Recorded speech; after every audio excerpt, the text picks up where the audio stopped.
Beach FM, locals talking to locals. Beach FM, great to welcome back the Mayor of the Horowhenua, Bernie Wanden. Good morning and welcome to you. Good morning, John, and to your listeners.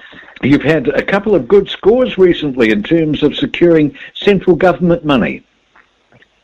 We have. Look, the first one last Thursday with the Minister of Economic Development and, if you like, the holder of the PGF fund, Shane Jones, was in town to announce the fact that we had been granted $3.86 million to start the what we're calling Foxton Futures.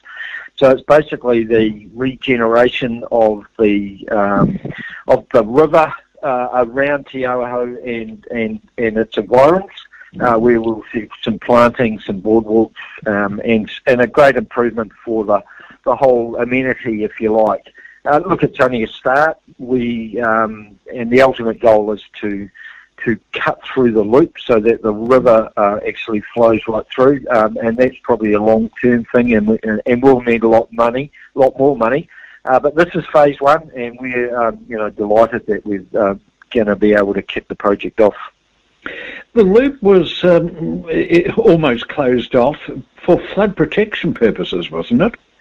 It was originally, yes. So dating back, they decided to block it off so that it wouldn't flood around that area. But what that has meant, of course, is that we've got this sort of pretty ugly sort of piece of river that doesn't actually offer much in terms of anything. So the potential there is, we think, huge. And it will add a huge amount to Foxton itself and become an even greater recreational and visitor facility that we think will add much to the district. It obviously means an enormous amount to the town. There's been this campaign that's gone on for decades now about saving the loop or recovering the loop, and people like Robin Harpy have put an enormous amount of work into it. This is something that is quite close to the hearts of Foxton, I suspect. Oh, very much so. Look, Foxton is, as we know, is becoming a bit of a jewel in our crown. With Te Awahou, the refurbishing of the main street, we're seeing new investment up there. The Foxton Beach itself is becoming very much an attraction with the Ramsar site and other things that are happening out there as well.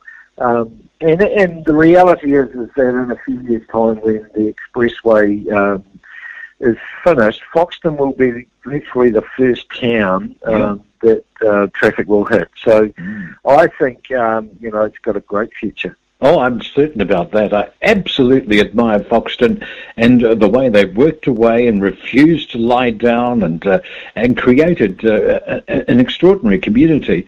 And the regeneration of that loop must only help that. So how much money do you think would be required to do that? Look, long term, I think we're talking probably. I would hate to guess. I am only guessing, but we think it's probably in the region of $15 to $20 million for the total project. So there's a long way to go. But this is phase one, and if we do this well, it was already indicated to us that if we do spend the money wisely and they can see the progress that is being made, then there's a good chance that there can be more funding available later on. Okay, so this is $3.86 million, and is it mainly for amenities, the way you're describing it? It is. So it's not for the river itself. It is more around the planting and the sort of increasing the visitor attraction, if you like, of the river itself and around Te Awahou and places like that. Yeah. Well, it's an excellent initiative, and I guess it's going to create some jobs as well. It will, yes. That's certainly one of the reasons why we have been granted the PGF funding. It will certainly create some jobs. Now, the next announcement you had... We have been funded $11.2 million to create a wetland that will enhance or protect or mitigate some of the issues that we have with Lake Horowhenua, the sediment runoff and the bacteria that gets into the lake. So it is a pretty big project. Yesterday, we in fact had the Minister for the Environment, David Parker, in town, and talking about the challenges and opportunities that lie ahead with this funding. And we had people in the room from government, from Horizons, from Horowhenua District Council. We had iwi, and we had growers as well. So it was a great discussion and excellent to set a platform for us to enable to move forward. And the Minister was very good in laying out what his expectations were in terms of that he wants us to make some good progress within a year in terms of making sure that everybody is on the same page and working together to try and improve the water quality of the lake, because that is the ultimate goal.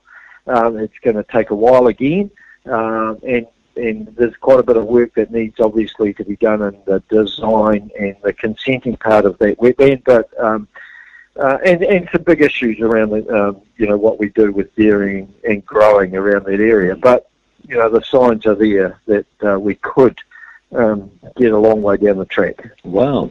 Is this in the nature of riparian planting? So obviously the Awahou is the one, the stream is the one that is at the southern end of the lake, and there is a lot of natural water flow that goes through drains across a lot of that horticultural land, and it drains into that Awahou stream. Now, when we have heavy rain, it washes quite a bit of sediment and other bits into the lake. So the wetland is one way of trying to mitigate some of those issues. And we've already got sediment traps and things like that, but they only go so far at the moment. So, this is a big step forward in terms of trying to improve the long-term quality of the lake. So is the idea that the Awahou stream drains into a spongy wetland to filter out as much as possible? Yeah, so even before it gets to the Awahou stream. So the land that they're looking at is on the southern side of Hakea Beach Road. Oh, I see. And further up that sort of farmland up there, and they would create this wetland in that space before it even gets to the Awahou stream. So, we're trying to stop it getting at the source rather than afterwards, if you like. And is the main cause of pollution in the lake agricultural runoff? Look, there's a number of things that contribute to the quality of the water in there. And look, it's not all sediment from the horticulture. There's probably it's partly the growers, it's partly the dairying, and it's probably partly the urban stormwater that goes in there as well. So there are a number of factors that go, but the reality is that especially the nitrogen levels of that lake are not good, and this is one way of trying to mitigate those. Yeah, that lake's in trouble, isn't it? It has been for a while. This has been an ongoing thing. There's a lot of silt at the bottom of the lake and things like that obviously need to be cleared out. And I think one of the steps that came out of yesterday is the fact that there needs to be some coordination and collaboration between all parties, so that we can find a way forward to try and improve not only the lakes around what's going into the lake, but improve the bed of the lake as well. Is the Trust Board operating any more efficiently than has been historically the case? No, it's probably in a little bit of an abeyance at the moment. There has been some issues over the last few months around the formation or the makeup of the trust. But I think the Minister pretty well laid out yesterday that he expects some meaningful progress to be made in the next year, or basically we'll lose the funding. So, he laid it out pretty clearly for us, and I think we understand that, we have to find a way to move forward, and we'll be doing everything we can to ensure that happens. Great stuff. He's an impressive operator, David Parker, isn't he? He is, yes. He certainly, they don't mince their words, as you can imagine. Yes, but in saying that, he's keen to make sure that, this is one of the projects that does succeed. Excellent. Well, Bernie, this has been a very productive discussion. Thank you very much for sparing us some time here on Beach FM. It's much appreciated. Not at all. 106.3 Beach FM.